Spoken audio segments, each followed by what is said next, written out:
guys, it's time for December financials.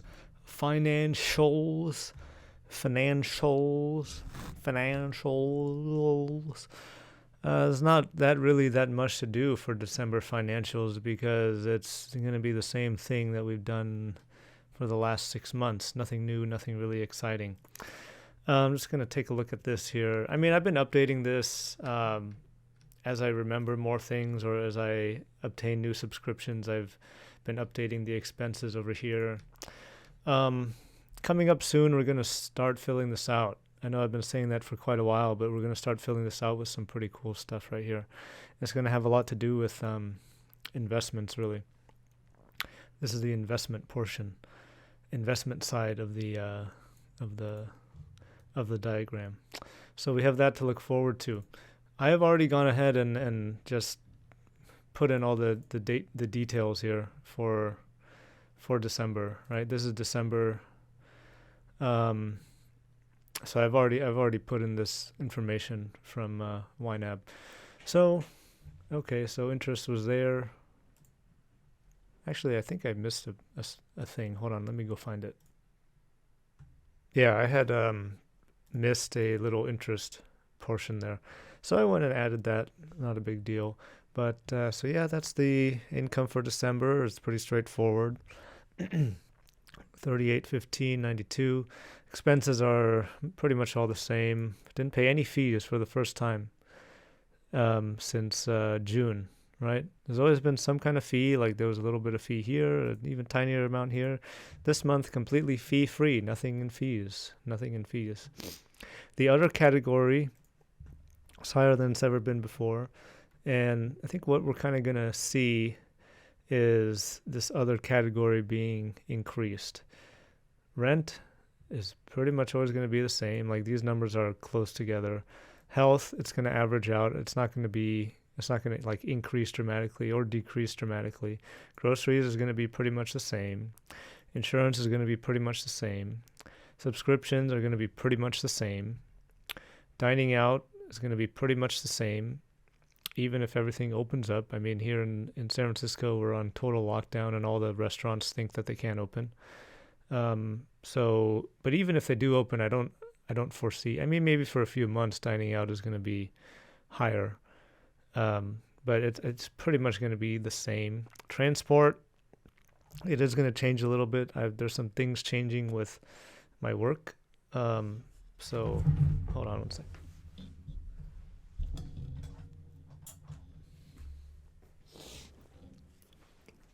That's better. My face was really white before.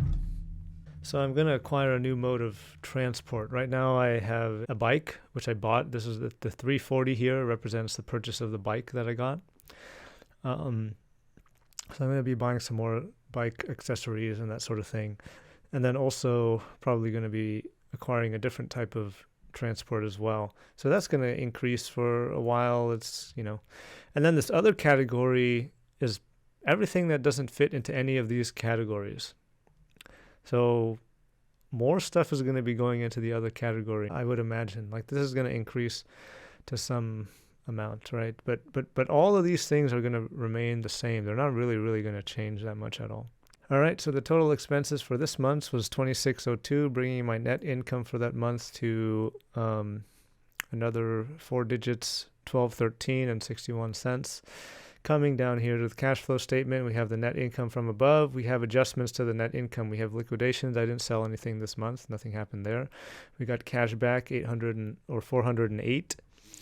So that's still, I'm still extracting all of that cash that I have in points on the Chase Ultimate Rewards points. So I'm getting, anytime I go to the grocery store, the hardware store, or some other kind of store as well, I get 1.5% on the dollar for that.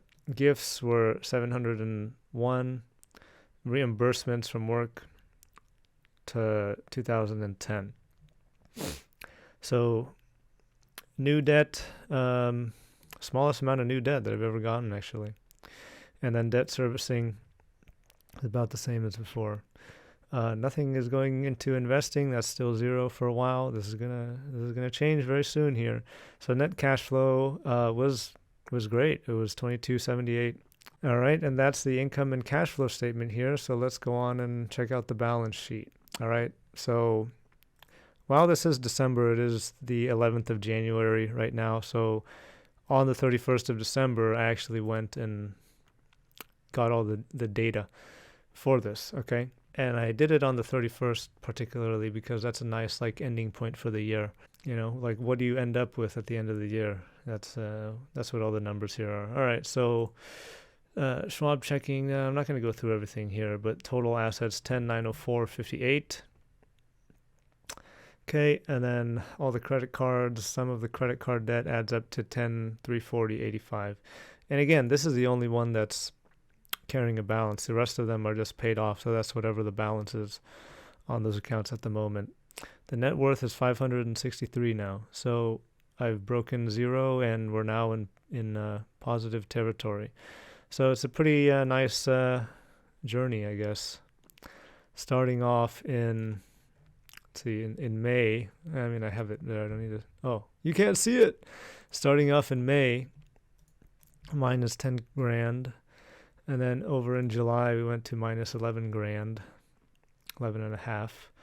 And from July until December, which is, I think, 5 months, we were able to get to positive territory.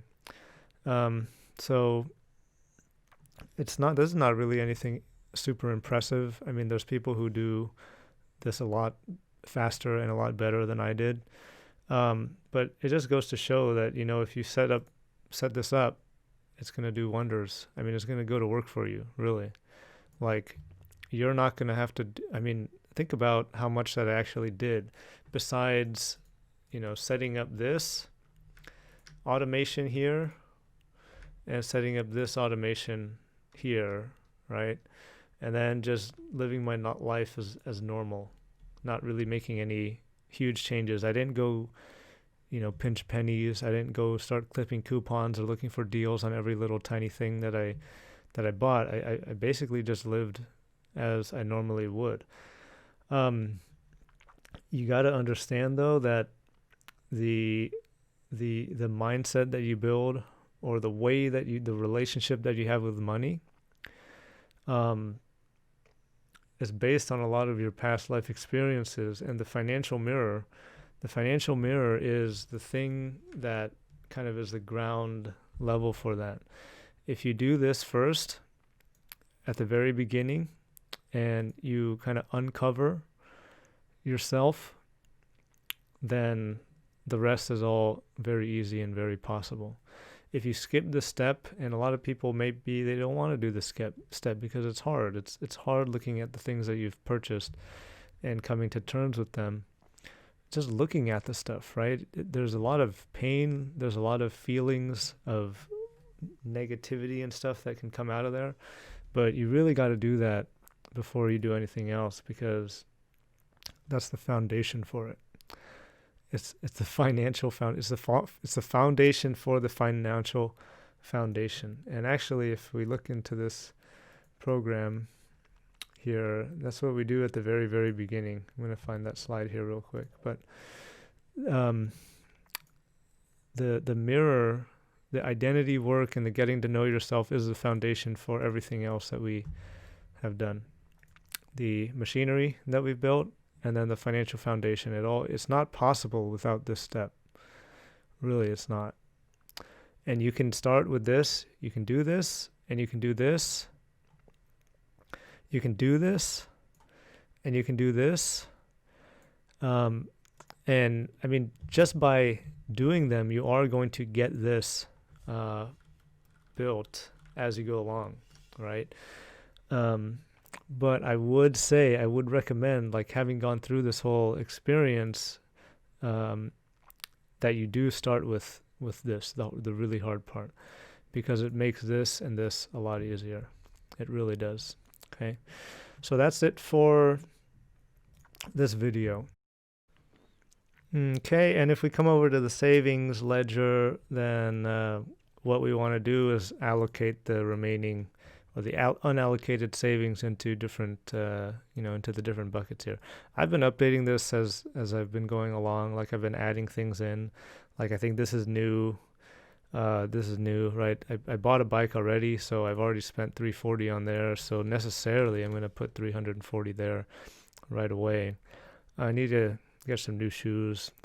I literally will slip on the shoes that I have, because the rubber soles are completely flat now. It's kind of dangerous. Emergency food, standing desk. I think that's been there before. A Bluetooth speaker. I don't know, how much is a Bluetooth speaker? Like $50? A new mode of transportation. And back in 2019, when I was retired, I was also doing a bunch of other stupid stuff, right? And I took out a loan from myself. This is something that I said I wasn't going to do, but I did it anyway. I took out some of the money from my retirement accounts. And I don't mean like actual, like not a 401k or IRAs, but I call my, the after-tax brokerage stuff that I have. Those are, I consider those retirement accounts because that money is in there for retirement. I sold some stock from that, took out the money so I could, live without having to go into debt. When 2020 came around, I said, I'm not going to do that anymore. It's done. Whatever I have. I just pretended like my retirement accounts didn't exist. That's why the whole right side of this thing is blank for now, because we haven't built that yet. We're not there yet. So that's the amount of money that I took out in 2019. So I said, okay, you know what? I'm going to repay that to myself. It's a low priority because I'm repaying it to myself, right? So it's not really that big of a deal, and I'm not going to charge myself interest on it. Okay, I'm not a bank. So I put that on there as well. Canceled some of the other things, like I don't care about becoming a lord anymore. Camtasia, I mean, the setup I have now works pretty well. It's easy for me, whatever. And home improvements, I don't even remember really what I put that on there for. I think it was for new curtains, but I don't really need new curtains. I'm fine with the ones I got. So I canceled a couple things, but this is what we have right now. So for the unallocated savings here, I think I'm going to put in that right there. Okay, and there we go. All the savings are allocated there. But wait, there's more, a little bit more. Okay, so there's a couple things. There's one thing that I did not include in this numbers, the count, because I did want to see what the net worth would be if I did actually make it out of zero for this year, and it looks like I did. So that was amazing. 2020 rather, was the year of debt for me. In the Schwab checking account, I actually have an extra 15 grand over there. And in the savings account, I have an extra 15 grand. So that is what my assets part of my balance sheet looks like right now. Okay.